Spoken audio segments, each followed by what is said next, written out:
Whew. Fast, efficient braking is essential for safe mountain biking. And if you really need to slow down, it can be hard to grasp. So here are our tips for how to brake harder.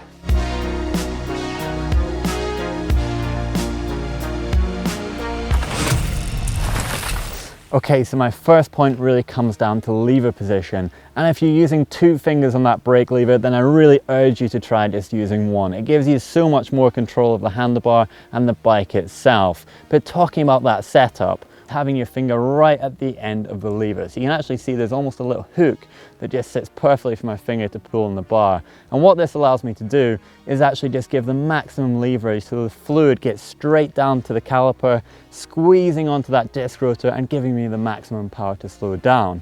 Now it all comes from the setup of this clamp right here. So I can shift this along the bar away from the grip so I can make sure that that finger is in the correct position, and then after I've got that I can dial in this little adjustment here, and that just measures the amount of adjustment I have between the grip and where the brake actuates itself. So this one is a bit of a maintenance tip, and it's all about the brake pads themselves. So if you find that you've not got quite the control that you're looking for, have a look into that caliper and just find out what the pad wear is like. If they're looking low, then definitely I'd recommend changing them. If you've got kind of a squeaky, funny sensation from the brakes and they're not that powerful, then there is a very slight chance that they could be contaminated.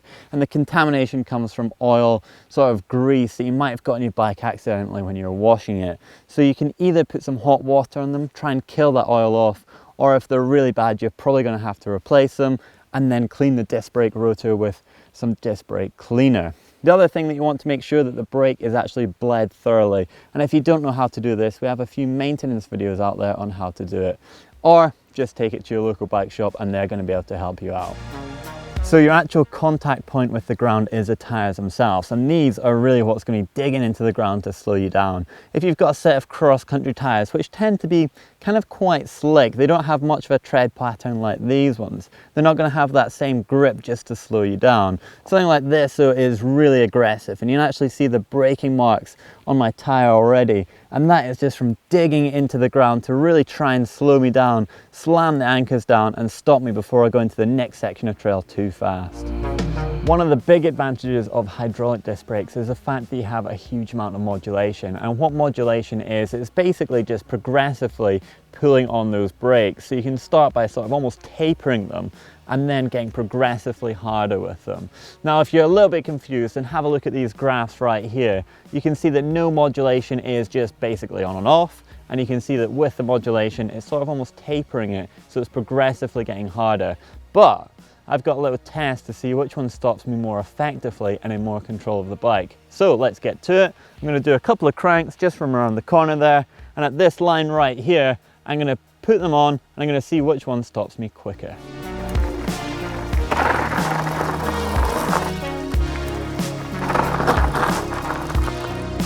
Okay, so there's a test. By slamming the brakes on right here, you can see that my skid mark for no modulation takes me all the way down here. With the modulation, however, it stops me right here, which is almost a 2-meter difference. I'm not going to get the measuring tape out, but we'll say almost 2 meters. Now the reason for this, I would say, is because you can actually bring in the front brake. You can really work that front brake. When you're just slamming on the brakes, you're going to find that you're going to lose control if you bring in that front brake too. The bike might skate away from you, especially on this sort of looser terrain and the gravel below me. So I just had a lot more control. Okay, so we've got a brake set up.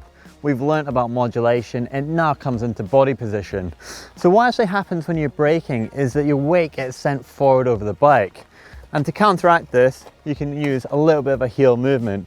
By dropping those heels, you can actually get your weight further back in the bike. And if you drop them right down, it's a really effective way of digging that back tire straight into the ground. So you get the maximum braking traction, and it can really slow the bike down.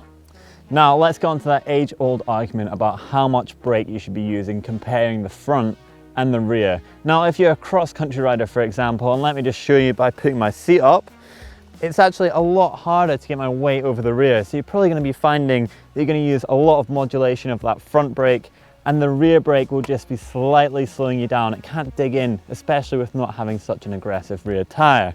However, downhill riders, especially in muddy conditions, you'll find they'll put on something a bit more aggressive tire-wise on the rear. They'll be using a lot more of that rear brake to sort of really dig into the ground, and the front brake will be more modulated. Enduro riders would be doing a mix of both. So they'll be using that front brake and the rear brake sort of almost in an equal balance to just modulate the speed and really slow down coming into some of those tricky sections that they have to tackle. So what does this really mean? Well, in my opinion, it comes down to two things. The first being body position.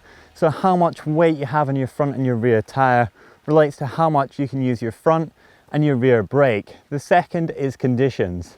So if we take this trail, for example, you can actually see that it is really loose. And if I'm using too much front brake, the front wheel could just break away from me, causing me to slide out and lose traction.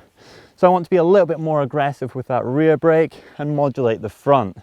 But it really comes down to experimentation, getting comfortable with your body position on the bike, and then just learning how much you want to use the front and the rear brake to get that dialed in. So once you've got all those techniques dialed in, just make sure that you do a little bit of practice. Keep those heels down for efficient braking and keep that head looking forward so you can see what's ahead. And if you want to watch some more videos from GMBN, why don't you click just up there for maintenance, all about how to bleed your disc brakes, or if you click down there, you're going to get to Mission Control playlist, all about the finer details of mountain biking. If you click right in the middle, you're going to get to subscribe, and by clicking that, you get a great video every day of the week. And you'll probably find that there's a shop right there as well, and you can support us by buying some swag.